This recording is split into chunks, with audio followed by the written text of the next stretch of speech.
നമ്മളെ പൊരേന്റെ ഉള്ളിൽ കയറി എന്തിനാണ്? പാമ്പിനെ പിടിക്കാന്. ഈ ആര് പാമ്പ് പിടുത്ത കാരണം? വെറുതെ പറയാണെന്ന്. അവിടെ ഒരു പാമ്പ് ഇല്ലായിരുന്നു. അങ്ങനെയാണെങ്കിൽ ആ പാമ്പ് എങ്ങനത്തെ പാമ്പായിരുന്നു? എങ്ങനത്തെ പാമ്പെന്ന് ചോദിച്ചാൽ തലയും പാലും ഉള്ള പാമ്പായിരുന്നു. അല്ലാണ്ട് പിന്നെ കൊമ്പും കാലുള്ള പാമ്പിനെ നീ കണ്ടിട്ടുണ്ടോ? ആ പാമ്പ് എങ്ങനെ ഇരിക്കുന്നാണ് നമ്മൾ ചോദിച്ചത്. പാമ്പ് ഇരിക്കണല്ല, ഏഴതായിരുന്നു. എന്നാൽ ആ പാമ്പ് ഏത് ജാതിയിൽപ്പെട്ട പാമ്പായിരുന്നു? ജാതിയാ? നെറ്റിമ ഒരു കുറിയുണ്ടായിരുന്നു. അപ്പൊ അയ്യങ്കാരാവും. എന്തേ പാമ്പ് അയ്യങ്കാരാ? തർക്കം വെക്കാണ്ട കാര്യം പറയുങ്ങള്. ചോദിക്കണ ചോദ്യം ശരിയായിട്ട് ചോദിക്കാൻ പറയും. ബെസയുള്ള പാമ്പായിരുന്ന ബെസ ഇല്ലാത്ത പാമ്പായിരുന്ന? കടിച്ചാലല്ലേ അറിയൂ. ഈ അല്ലടോ പറഞ്ഞത് രാജവെമ്പാലയാണ്, ഇത്ര നീളമുണ്ട് ഇത്ര വണ്ണുണ്ട്.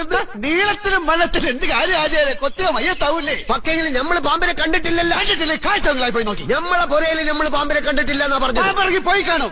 അങ്ങനെ തോന്നുമ്പോ വരാനും പോവാനും നമ്മളെ പുരയും പറമ്പും പാമ്പിന് പതിച്ചു കൊടുക്കണ. പാമ്പിന്റെ ഇഷ്ടല്ലേ? നമ്മളെ പുരയില് പാമ്പ് കേറിയിട്ടില്ല. അറിയാം. നമ്മള് കണ്ടിട്ടില്ല. കാണാത്തത് ഉണ്ട് എന്ന് നമ്മൾ വിശ്വസിക്കൂല. ദുബായ് കണ്ടിട്ടുണ്ടോ? ഇല്ല. അപ്പൊ ദുബായ് ഇല്ലേ? എന്താ വിളിക്കണ്? നമ്മളിവിടെ തുണിയിലാണ്ടിക്കണ.